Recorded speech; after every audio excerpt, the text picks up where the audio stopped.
Hello everyone, welcome to my channel. आज हम करेंगे क्लास 8th की मैथ्स की वर्कशीट नंबर 37, जो कि आपकी डेट 18 फरवरी की है। आइडेंटिटीज़ एंड देयर एप्लीकेशंस हमें करने हैं। Today we are discussing about identity and its application. Do you know what is identity? You have seen water and ice. भाई आइडेंटिटी क्या है? आपने पानी और बर्फ़ को देखा है। दोनों क्या हैं? सेम है, लेकिन दिखते कैसे हैं? अलग अलग। उनकी फॉर्म क्या है? डिफरेंट है। Similarly identity is an equality. Equality ही है जिसमें left hand side right hand side के इक्वल होती है, in which LHS or RHS are in different form but both are same for every value of variable which is put in it। यानी कि ये left side हो गई आपकी, ये राइट साइड हो गई, तो दोनों दिखने में अलग होंगी, लेकिन अगर हम इसमें वैल्यू पुट करेंगे तो भी आंसर, मान लीजिए आंसर 10 आया और इसमें वैल्यू पुट करके भी आंसर 10 आया, तो आंसर आपका सेम आएगा। This is obtain by multiplying a polynomial with another और सेम पॉलिनोमियल है। अब देखिए एग्जाम्पल देख लेते हैं। एक एग्जाम्पल ले रखा है x+3 x+5। ठीक है, इसको जब हम मल्टीप्लाई करेंगे, मल्टीप्लिकेशन हमने सीख रखा है, जब हम इसको मल्टीप्लाई करेंगे तो हमारा आंसर ये आएगा। वेरिफिकेशन करते हैं इसको लेफ्ट हैंड साइड और राइट हैंड साइड लेके।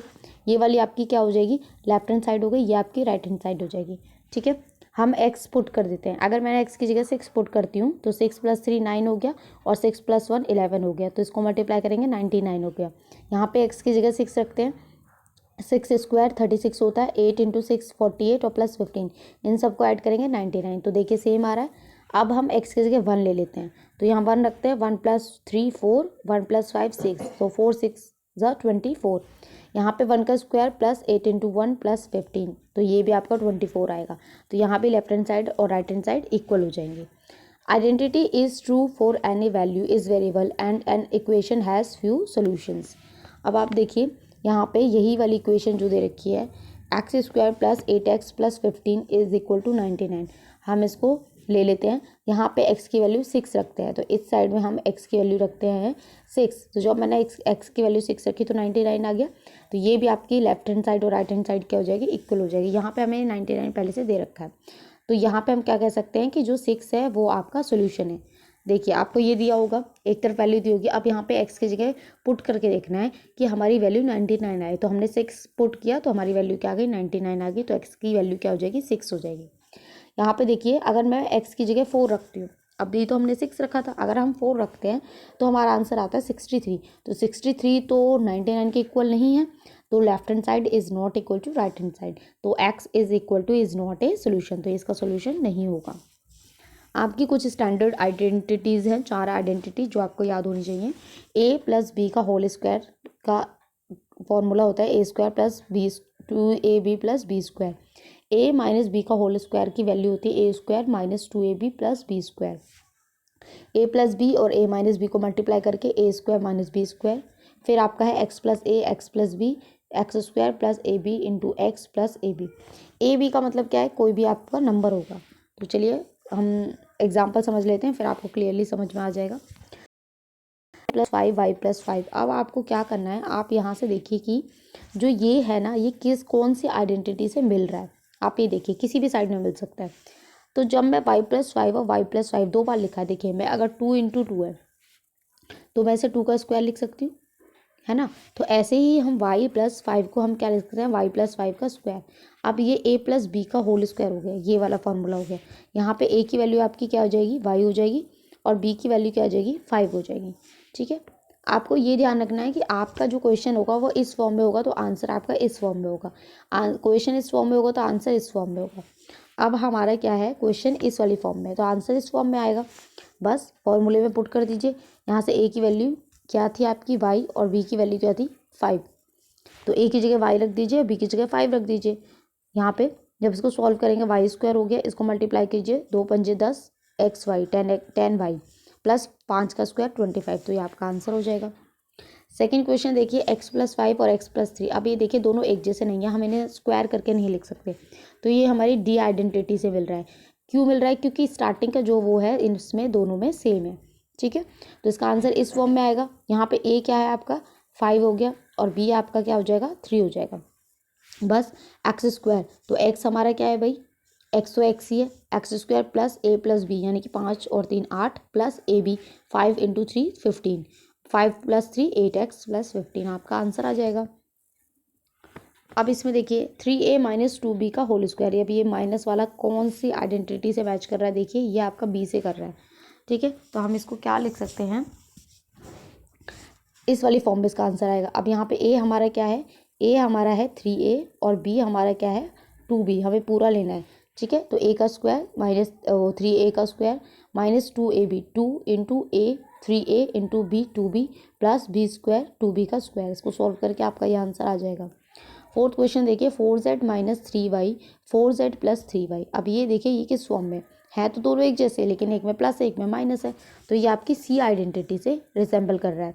तो आपका आंसर क्या आ जाएगा, ए स्क्वायर माइनस बी स्क्वायर। अब यहाँ से देखिए ए आपका क्या है 4z और आपका बी क्या है 3y, तो ए का स्क्वायर यानी कि 4z का स्क्वायर माइनस 3y का स्क्वायर, तो 4z का स्क्वायर 16z स्क्वायर और इसका स्क्वायर हो जाएगा 9y स्क्वायर। तो आपका यही आंसर दे रखा है इन्होंने। चलिए अब क्वेश्चन देख लेते हैं, आई होप आपको क्लियर हो गया होगा। फर्स्ट क्वेश्चन देखिए 5x माइनस 4y का होल स्क्वायर, तो ये आपकी कौन सी आइडेंटिटी से मैच कर रहा है, यहाँ से देख लेते हैं।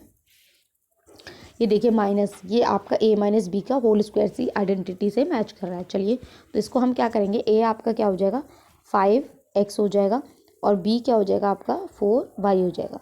तो आपका आंसर किस फॉर्म में आएगा, आप इसको भी इस आइडेंटिटी को लिखेंगे, इसके बाद मैं लिख देती हूँ। चलिए तो आपका आंसर किस फॉर्म में आएगा, a square minus 2ab plus b square. अब आपका a क्या है 5x, तो 5x का स्क्वायर माइनस 2 इंटू ए क्या है 5x इंटू बी क्या है 4y प्लस बी का स्क्वायर, बी क्या आपका 4y का स्क्वायर।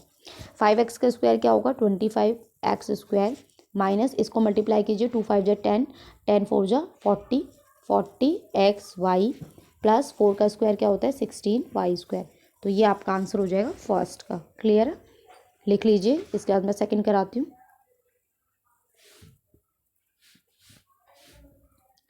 चलिए सेकंड क्वेश्चन क्या है, 2a माइनस 7b का स्क्वायर। तो भाई ये माइनस वाला है, तो ये आपका, ये भी आपका बिल्कुल फर्स्ट वाले की तरह है, ये वाला आप पहले फॉर्मूला लिखेंगे और यहाँ आपकी a की वैल्यू क्या है 2a और b की वैल्यू क्या हो जाएगी हमारी 7b।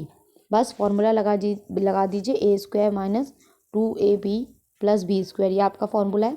ए स्क्वायर की जगह क्या हो जाएगा 2a का स्क्वायर माइनस 2a क्या है 2a और b क्या है 7b प्लस b का स्क्वायर यानी कि 7b का स्क्वायर। 2a का स्क्वायर करेंगे तो 4a स्क्वायर हो जाएगा, इसको मल्टीप्लाई कीजिए 2 दूनी 4, 4 7 जा 28 ab प्लस 7b का स्क्वायर क्या हो जाएगा 49b स्क्वायर। तो ये आपका आंसर हो जाएगा सेकंड का। क्लियर। चलिए थर्ड देख लेते हैं। थर्ड में देखिए दोनों एक जैसे हैं, तो ये बिल्कुल एग्जाम्पल नंबर आपका फर्स्ट की तरह है, तो मैं इसको स्क्वायर लिख सकती हूँ। इसको क्या लिख सकती हूँ 7z प्लस 3y का स्क्वायर। अब ये आपका कौन सा फॉर्मूला बन गया, ये वाला, ठीक है। तो यहाँ से आप a की वैल्यू लिख लेंगे, a की वैल्यू हो जाएगी 7z और b की वैल्यू हो जाएगी 3y। तो आपका आंसर आएगा a square plus 2ab plus b square. a क्या है आपका 7z, 7z का स्क्वायर कर दीजिए plus 2ab plus b square, ठीक है। 7z का स्क्वायर करेंगे तो 49z स्क्वायर आएगा, प्लस इसको मल्टीप्लाई कीजिए 2 7 जा 14 और 14 3 जा 42, ठीक है। 42yz प्लस 3 का स्क्वायर कितना हो जाएगा 9y स्क्वायर, ठीक है। तो ये आपका थर्ड का आंसर हो गया। चलिए फोर्थ देख लेते हैं। फोर्थ क्या है, आपके दोनों अलग अलग टर्म है और फर्स्ट वाली टर्म मैच कर रही है, तो ये आपका डी आइडेंटिटी से मैच हो जाएगा, ठीक है। तो यहाँ से आपकी, लेकिन यहाँ x की जगह क्या है z, तो x की जगह z हो गया और a क्या है आपका 4 और b क्या है आपका 5, ठीक है। तो आप ये वाली आइडेंटिटी यूज़ करेंगे x square plus a plus b x plus a b, ठीक है। एक्स स्क्वायर की जगह हम क्या रखेंगे जेड स्क्वायर और ए बी की जगह क्या रखेंगे 4 प्लस 5, एक्स की जगह क्या होगा यहाँ पे जेड, ठीक है, प्लस ए बी। तो ए बी आपका क्या है 4 इंटू 5, यहाँ एक्स नहीं है, एक्स की जगह जेड है, तो ये हो गया z² प्लस 4 और 5 9, 9 और z हो जाएगा प्लस 20। यह आपका क्वेश्चन नंबर 4 का आंसर हो गया। तो यहाँ आपकी वर्कशीट कंप्लीट होती है। आई होप आपको अच्छे से समझ में आई हो। तो प्लीज़ चैनल को लाइक करें, सब्सक्राइब करें, कमेंट करें और अपने फ्रेंड्स के साथ शेयर ज़रूर करें। Thank you.